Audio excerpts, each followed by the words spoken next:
Between classes, the classroom and hallway were unusually noisy. Ji-man sat at her desk, hesitating. She glanced back repeatedly toward the back minus left corner by the window, where a boy lay quietly sleeping on his desk. Minutes ticked by, and her palms grew sweaty with anxiety. Next period was math, her worst subject by far.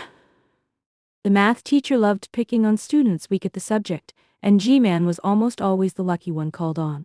If she showed up without her test paper, she was sure she'd be kicked out of class on the spot. After the quiz the previous Friday, papers were supposed to be exchanged and graded by classmates. G-Man never expected hers to end up with Si Changshu. She had spent the whole weekend worrying about how to talk to him, but now she could delay no longer. She finally walked over to the corner and said softly, "Si Changshu, can I have my math paper back, please?" He was still asleep, wearing a black jacket, thin but with smooth shoulders and back. His head rested on his hands, a whorl visible on the back of his head. When quiet, it was hard to believe he was the ill-tempered delinquent everyone in class feared to provoke. 5 minutes passed. G-Man stood awkwardly as the class watched in amusement. "Si Changshu," she tried again. "You talking to me?" "Hey lazy," cool voice finally responded. G-Man's scalp tingled. Obviously, he was the only Si Changshu here. Seeing her hesitate, he grew impatient. "What? My paper." No." With that, he lay back down and continued sleeping. G-Man stood there helplessly for a moment before slowly returning to her seat. Her desk mate noticed her dazed look, glanced back, and whispered, "You're never getting that paper back. We can share mine later." G-Man smiled gratefully, but felt a faint sense of loss. Si Changshu was the school's rebellious heartthrob, tall, handsome, bad-tempered. The kind of character girls secretly crushed on and boys looked up to as their leader. When the bell rang, G-Man's last hope vanished. She watched the balding, old-fashioned math teacher walk toward the classroom with lesson plans under his arm. Just then, someone behind her tapped her shoulder and handed her a paper. She thanked them quickly, only to realize it was blank, except for a flamboyant signature at the top, Si Changshu. She glanced back. He was still fast asleep. G-Man was still called on that class. By the end, the once blank paper was covered in notes. Key problems circled carefully in red ink. After class, she returned to return it. Si Changshu saw it was her again and snapped, "Keep it." G-Man had no choice but to take it back. G-Man never expected to cross paths with Si Changshu so often. For some reason, he suddenly seemed interested in her. At first, she didn't realize he was teasing her. She was taking notes carefully when something tapped her head. Looking down, she saw a small piece of white chalk. She was surprised. Introverted by nature, she barely spoke to anyone outside her nearby classmates. Boys throwing chalk at her was unheard of. She assumed it was a mistake and ignored it. Seconds later, another piece hit her. G-Man turned sharply. It was Si Changshu. He smiled when their eyes met. He was extraordinarily good, looking tall, with eyes so intense people dared not hold his gaze. G-Man's first memory of him dated back to the start of 10th grade. She had been sent to collect homework as English representative. Their classroom was on the 4th floor, the teacher's office on the 3rd. The bell rang as she left. On the stairs, she headed up for class while he headed down, probably skipping. As they passed, her arms weakened and the stack tilted. He steadied it. They weren't classmates yet before arts and science track split. She knew him because he was a celebrity on campus, famous from day one for his looks, presence, and height. Girls crowded around during breaks to confess or slip him snacks. His popularity was overwhelming. Chance meetings and gossip made her notice him. He never wore the uniform, only white shirts and black pants like a manga character come to life. No one knew that after their brief encounter on the stairs, she had looked into his dark, deep eyes and quietly fallen for him.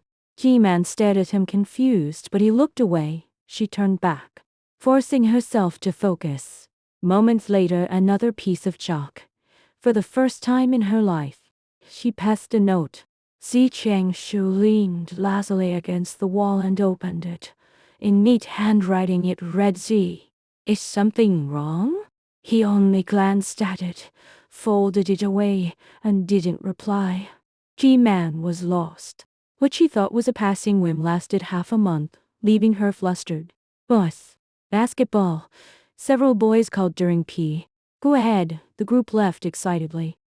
G-Man called and explained why, but she heard every word. She sneaked a glance back and found Yi Chang-shu grinning mischievously at her. She spun around in alarm, heart pounding. The playground buzzed with students. Clouds layered the sky, cicadas shrieked, and roses bloomed, everything brimmed with youthful energy. When G-Man reached the steps, a peach branch caught her hair. Si Chang-shu, having just sunk a 3- pointer, glanced over and saw. He continued playing, expression unchanged. G-Man tried to free herself, but accidentally bumped into a girl behind her. She apologized immediately, stepping aside. The girl glared and grabbed her arm. He sorry isn't enough. G-Man's wrist hurt. She held back and whispered, What do you want me to do? The girl pushed her. G-Man's ankle hit the step, a sharp crack sounding. Pale with pain, she listened as the girl sneered. Si Chang-shu had just scored again when he saw the confrontation. Frowning, he threw the ball aside and strode over, just in time to stop the girl from slapping G-Man. What do you think you're doing? His tone was cold. The girl shrank back and ran off. G-Man was shocked He defended her. Before she could thank him, he knelt to check her ankle. I'll take you to the infirmary. He turned, offering to carry her, leaving onlookers stunned. G-Man climbed onto his back uneasily. They were barely acquaintances. X-C. You can put me down, she stammered. Don't move, he ordered. She froze. Osmanthus trees lined the path, scenting the air. Amid the manga-like atmosphere, he suddenly said, You're kinda heavy. G-Man tensed. He smirked and deliberately stepped on a pebble, stumbling slightly. She lost balance, her forehead bumping his shoulder, cheek brushing his shirt. The clean scent of camphor surrounded her. Next time someone bullies you, don't just take it, he said. G-Man's heart skipped. He always surprised her. I was going to let her hit me anyway, she mumbled. From now on, I've got your back. G-Man bowed her head, ears burning for a long time, for they began interacting more, though still spoke little. They truly grew close after becoming desk mates. Class performance had slipped, especially math, which ranked last among grades. The math teacher was furious. G-Man's desk mate had accidentally spilled water all over her desk, ruining her math textbook. The teacher, already enraged, saw G-Man without a book and scolded her publicly. Just as G-Man blushed in shame, Si Chang-shu raised his hand. Teacher, I want to switch seats. Despite sleeping in class, his math scores were always top -tier. Where to? Next to me. He pointed at G-Man. She doesn't have a book. You'll lend her mine? The teacher sighed but agreed. After settling in, G-Man whispered nervously. Si Chang-shu, thank you. He only glanced out the window, acting indifferent. But G-Man's ears burned. Being his desk mate brought pressure. She heard whispers that she had ruined her book on purpose to get close to him. She was owning out when he tapped her desk. What are you thinking about? Startled, she panicked and pointed at her workbook. I am stuck on this problem. He frowned, took it, and explained the solution smoothly. G-Man barely listened. She was distracted by how good he looked in the sunlight, focused and serious. Before she could stop herself, she asked, Why don't you study harder? You're so smart. You gonna boss me around? He raised an eyebrow, then lay down again. G-Man nodded without thinking, then turned bright red, wanting to disappear. He chuckles. Oh, how exactly? 5 G-Man's mom entered with fruit, smiling gently. See, thank you for helping Man with her studies. Si Chang-shu looked up politely, no trace of his usual coldness. It's nothing. Classmates help each other. After her mom left, G-Man struggled with a geometry problem. My team made a bet if she solved it. Aichidi joined the English pair competition with her. Done yet? He leaned back classily. G-Man blushed. Maybe my mom was right. I am stupid. He laughed and flicked her forehead. Why do you buy into that so easily? You never study and still get full marks. Who says I don't study? I ace everything. G-Man gaped. But you sleep in class. Geniuses still review. I just do it differently. I listen while sleeping. Problems you find hard, I get in one look. Their tutoring worked. In half a month, G-Man's math rank jumped over a dozen places. The teacher joked she'd absorbed the sleeping god's luck. G-Man blushed. She had never dreamed of such scores. Already satisfied, he teased. She asked him earnestly to tutor her regularly, secretly hoping HED pay more attention in class too. The English competition fell through when Zi Chengshu injured his hand. G-Man had the backup pair take their place. G-Man's mom, grateful for his help, made chicken soup daily for G-Man to bring him. One morning, someone called G-Man to the back of the classroom. The door slammed shut. Zi Chengshu's hand blocked it. Stop walking with your head down, he snapped. She was trapped in his camphor-scented embrace, mind going blank. In that moment, she finally understood her own feelings. When she left flustered, she saw their shared math book thrown on the floor. She picked it up.